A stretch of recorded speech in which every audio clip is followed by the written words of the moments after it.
Our next performer is Jonathan Torres, who has a rendition of an original poem entitled Amelia.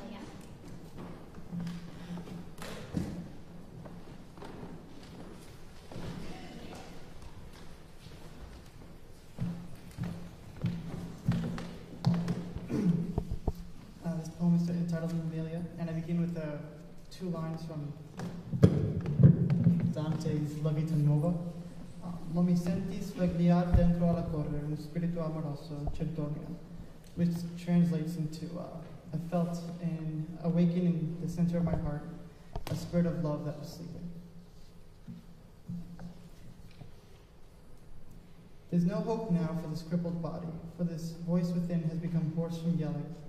Yelling and screaming, screaming to save me. No hope now as it lingers in sin. I fear my reflection in the waters of what I have become. I desire a little to swim and breathe, to gasp for air. But I am weighed down by beastly desire, left wanting in horror, shameful and soothing.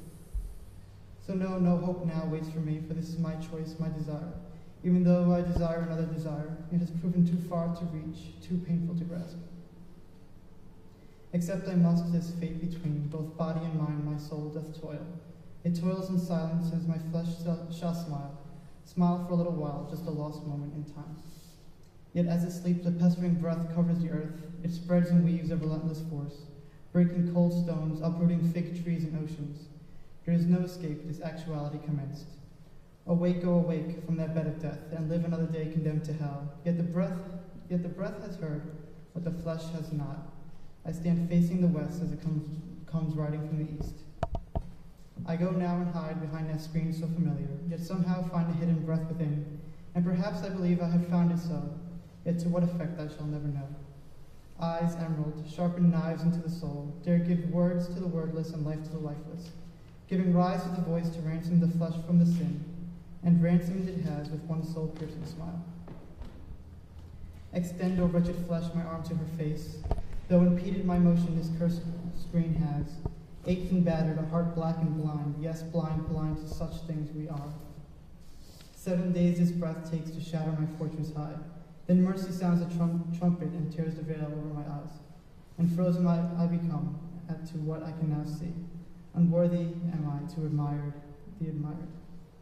Suddenly gray becomes black, and black becomes white, and as white becomes black, I like a dart am in motion, moving ever closer to the waters of gold, and if my tears touch the blood, I am made white once more. I run home and distrust the multiplying odds, for the impossible is made possible, for the blind has seen wonders and signs of the next life, but hope in this not, just trust in him. What a fine line it is to balance between a yes and a no, to lean on a white dress or fall into nothingness, creating angles and spheres and finding X over A, B. 'Tis not how the breath would breathe in eternity. Again the soul prompts loud and clear, trust, and trust once more. For if sparrows can find shelter, so too will your soul find rest. Ignore the outer beauty and focus on the pointer. Admire her once more, please one more time. I broke the screen and am forced to look away. A realization of improbability turned my lingered gaze. No, not dismissed, but nor hoped in either, determined to balance on that fine line I am. So I found the treasure of what she offered, a God so great and a continued grace. My life lived fullest and love so honest. O soul, you have conquered as the body has faltered. And here, now, it matters not to see her body whole. In this mocking light, I'd rather trust the soul, to make known in the visible what is now invisible. A fool am I when I claim I see the love inside the greater love. So I shall admire the admired, hour after hour, continuing in grace until grace leads me yonder.